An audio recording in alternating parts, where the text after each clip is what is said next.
안녕하세요. 교회 언니 소희입니다. 오늘은 자존감이 낮아서 여러 가지로 방법을 찾으시는 분들께 제가 자존감을 극복한 방법을 소개해드리고 싶어요. 혹시 본인만의 다른 좋은 방법이 있으신 분들은 코멘트로 나눠주시면 더 좋을 것 같아요. 저는 자존감이 높은 것 같다는 이야기를 많이 듣는 편인데 이게 사실 오래된 건 아니에요. 저도 몇 년 전까지만 해도 자존감이 낮은 것 같다는 얘기를 듣기도 했었거든요. 그때는 제가 누군지에 대해서 잘 모를 때여서 그랬던 것 같아요. 복음을 듣기는 들었지만 그 복음을 제대로 깨닫지 못해서 내 진짜 정체성이 무엇인지 몰랐던 거예요. 여러분은 여러분이 누구라고 생각하세요? 우리를 지으신 하나님의 의견을 보자면 하나님께서는 우리가 하나님의 아들이라고 하십니다. 즉 예수님과 같이 하나님의 아들로 생각하신다는 거예요. 우리는 우리가 여자니까 흔히 하나님의 자녀라고 하는데 성경에서는 모두 아들로 표현하고 있습니다. 여기서 이 아들은 원어로 상속자라는 뜻이라고 합니다. 즉 우리가 하나님의 나라를 상속받는 자라는 겁니다. 갈라디아서 3장 26절 말씀. 너희가 다 믿음으로 말미암아 그리스도 예수 안에서 하나님의 아들이 되었으니 아멘. 로마서 9장 25절에서 26절 말씀도 보시겠습니다. 호세아 그래도 이르기를 내가 내 백성 아닌 자를 내 백성이라 사랑치 아니한 자를 사랑한 자라 부르리라. 너희는 내 백성이 아니라 한 곳에서 저희가 살아계신 하나님의 아들이라 부름을 얻으리라 함과 같으니라. 아멘. 우리가 믿음으로 말미암아 그리스도 예수 안에서 하나님의 아들이 되었고 살아계신 하나님의 아들이라 부름을 얻었다고 분명히 말씀하고 있습니다. 즉 우리가 예수님을 통해 예수님과 동일하게 하나님의 아들이 되었다는 건데요. 이게 너무 대단한 이야기라서 쉽게 믿기가 어렵습니다. 그래서 비유를 해볼게요. 본인이 알고 보니 삼성그룹에 숨겨둔 자녀라고 들었다고 해봅시다. 그래서 어마어마한 금액을 상속받게 된다는 거예요. 어떨 것 같으세요? 여기서부터 일단 마음의 자세가 벌써 달라지지 않으세요? 모든 부족한 것들이 다 해결이 될 것 같고 마음이 편안해질 것 같습니다. 하고 싶은 것들이 갑자기 막 생겨나기도 하고요. 입가에 미소가 막 지어지지 않나 싶은데요. 우리가 하나님의 아들이라는 것도 마찬가지입니다. 우리는 하나님으로부터 모든 좋은 것들을 받을 수 있는 자들이에요. 이 세상에 좋은 것들이라고 해봤자 이 세상을 만드신 분에게 일도 아니죠. 그리고 그런 분이 바로 우리 아버지이시고 그분은 우리를 사랑하는 아들이요 기뻐하는 자라고 말씀하고 계십니다. 마태복음 3장 17절 말씀. 하늘로부터 소리가 있어 말씀하시되 이는 내 사랑하는 아들이요 내 기뻐하는 자라 하시니라. 아멘. 이건 예수님께 하신 말씀이 아니냐고요? 맞습니다. 그런데 실은 우리의 정체성이 바로 예수님의 정체성이란 사실을 알고 계시나요? 너무 급진적인 전개가 아니냐고요? 사실입니다. 요한 1서 4장 17절 말씀. 이로써 사랑이 우리에게 온전히 이루어진 것은 우리로 심판날에 담대함을 가지게 하려 함이니 주께서 그러하심과 같이 우리도 이 세상에서 그러하니라. 아멘. 주님께서 그러하시다면 우리도 이 세상에서 마찬가지라고 성경은 분명히 밝히고 있습니다. 성경적인 근거를 대자면 더 많은 이야기를 할 수 있지만 이것만으로도 충분히 강력한 증거라고 할 수 있을 것 같아요.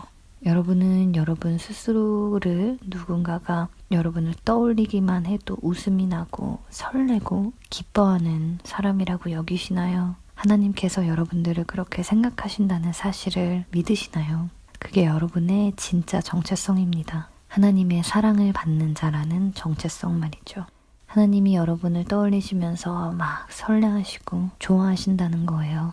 저는 이 사실을 떠올릴 때마다 가슴이 벅차요. 여러분도 가만히 한번 생각해 보세요. 누군가 나를 막 좋아해서 쫓아다니고 선물 주려고 기다리고 기다리 아저씨처럼 몰래 지켜주고 보살펴주고 그럼 너무 좋을 것 같지 않으세요? 사실 이것만 진정으로 깨달아도 자존감 문제가 없어지는 것 같아요. 진정한 자존감은 바로 건강한 자아상, 즉 사랑받는 나라는 자아상에서 나오는 거니까요. 우리 사회는 집단적으로 자존감에 상처를 입히는 말들을 유행시킴으로써 사람들을 낮은 자존감에 시달리도록 만들고 있어요. 흙수저라든지 여자라서 불리하다라든지 하는 프레임들이 우리 사고방식을 지배하고 우리를 자존감과는 거리가 먼 낮은 단계에 머무르게 하는 거죠. 스스로가 그 누구도 함부로 할 수 없는 엄청난 권리와 영향력을 가진 사람이라고 생각한다면 행동, 말투, 자세 다 달라지지 않을까요? 관심사 역시 달라질 겁니다. 심지어 뭘 먹는지도 달라질 거예요. 즉 모든 게 달라질 겁니다. 여러분은 실제로 하나님의 아들이라는 정체성을 갖고 하루하루를 살아가시나요? 하나님이 여러분을 사랑해서 매 순간 폰 앞에서 썸남의 답장을 기다리는 여러분처럼 그렇게 여러분을 사랑하고 좋아하신다는 걸 기억하고 살아가시나요? 솔직히 그렇진 않은 것 같다고요. 그럼 여러분이 좋아하는 사람이 여러분을 그렇게 미치게 사랑해서 드라마 속 남자 주인공처럼 여러분을 로맨틱하게 대해준다고 한번 상상해보세요. 되게 행복해지지 않으시나요? 그렇게 드라마 속 여주인공이 돼서 세기의 사랑을 하는 입장이 된다면 당장 바뀔 수 있는 것들이 뭐가 있을까요? 일단 외모적인 부분에서 자신이 가진 최선의 모습을 보여주려고 하지 않을까요?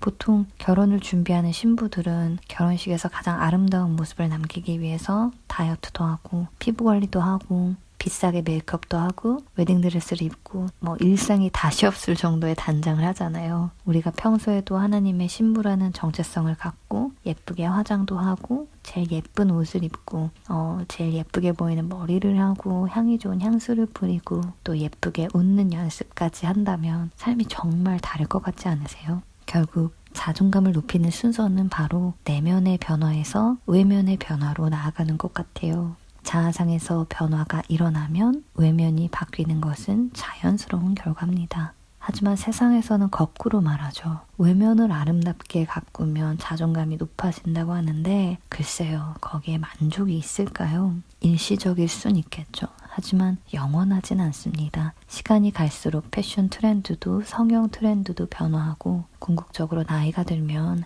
신체도 노화하는데 말이죠. 혹은 남들과 비교하는 데서 자존감을 찾으려 해도 거기엔 끝이 없잖아요. 왜냐하면 나보다 어리고 예쁘고 잘난 사람들이 꼭 어딘가엔 있거든요.